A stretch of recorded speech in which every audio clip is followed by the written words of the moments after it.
नमस्कार, आप सभी लोगों का स्वागत है हमारे यूट्यूब चैनल में। अभी हाल ही में बहुत ही एक इंटरेस्टिंग इवेंट हुआ है कि हमारे पड़ोसी देश चीन ने भारत के विदेश मंत्री के खिलाफ कुछ शब्द, कुछ बहुत ही अजीब तरीके के शब्द अपने सरकारी न्यूज़ एजेंसी ग्लोबल टाइम्स के माध्यम से बताना चाहा कि वो कैसे हैं, क्या-क्या उनके बारे में आप कह सकते हैं कि ढेर सारी बुराइयाँ करने का उन्होंने प्रयास किया, लेकिन वह इसमें सफल नहीं रहे।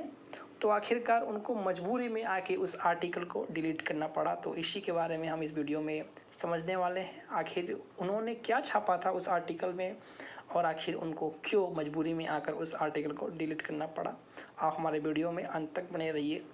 तो बेसिकली बात क्या है कि चीन की एक सरकारी न्यूज़ एजेंसी है जिसका नाम है ग्लोबल टाइम्स। आप सभी को पहले से पता होगा या जिसको नहीं पता है आप जान लीजिए।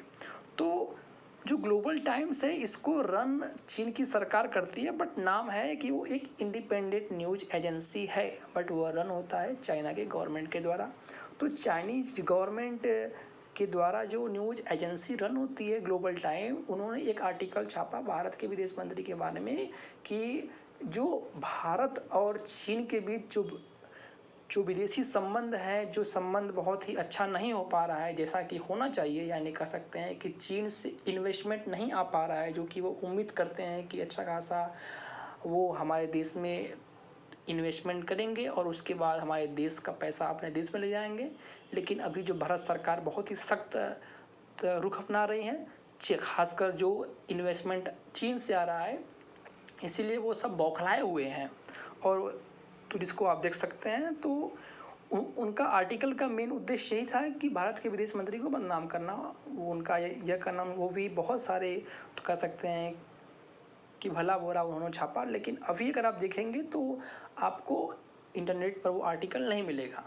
आप कह सकते हैं कि हो सकता है कि ऊपर से चीन की सरकारी एजेंसी पर दबाव आया है, आप जल्दी से इसको हटाइए। आखिरकार इसका क्या हो सकता है रीज़न, आपको पता होना चाहिए कि अभी हाल में आने वाले भविष्य में रूस में G20 की मीटिंग होने वाली है, जिसमें कि भारत और चीन भी हिस्सा लेंगे। तो कहीं ना कहीं रूस का यह मानना है कि अब यानी रूस यह चाहता है कि भारत और चीन को एक साथ एक ही मंच पर लाया जाए, ताकि उनकी जो रिश्ते हैं वो अच्छे हो सके, वो नॉर्मल हो सके, जो भी हो। लेकिन उनकी अपनी अलग अलग मानसिकता है। लेकिन ये बहुत ही कह सकते हैं कि इंटरेस्टिंग बात हुआ है कि कोई आर्टिकल छाप के जब उनको पता चलता है कि इस आर्टिकल का विदेश में लोग अच्छा नहीं मान रहे हैं, लोग अच्छा नहीं समझ रहे हैं कि ये कौन सी नीति है। क्योंकि आप किसी देश के विदेश मंत्री के बारे में ऐसे आर्टिकल नहीं छाप सकते हो।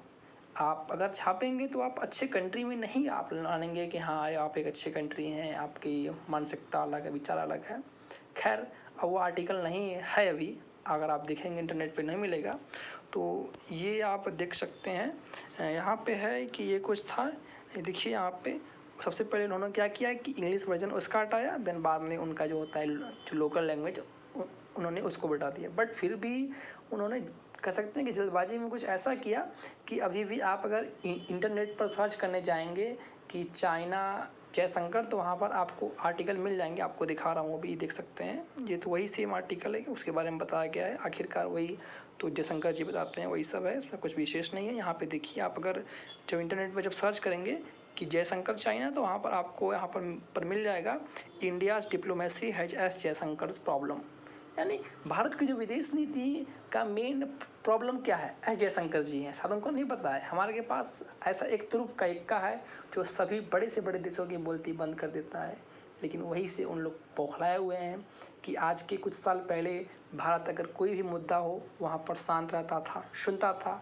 अब यह कंडीशन आ गया है कि भारत मुँह तोड़ उनका जवाब देता है। आप अगर हमको ईंट देंगे तो आपका जवाब हम पत्थर से देंगे।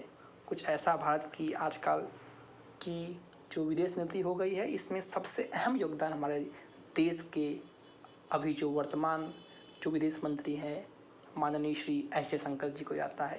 तो कहने की उसी से उन लोग बौखलाए हुए हैं, जो कि आप देख सकते हैं। बट बाद में उन्होंने जब देखें कि वर्ल्ड में इसका लोग अच्छा नहीं मान रहे हैं, इन लोगों ने अच्छा नहीं किया, बाद में उनको आके मजबूरी में इस आर्टिकल को डिलीट करना पड़ा। बहुत बहुत धन्यवाद।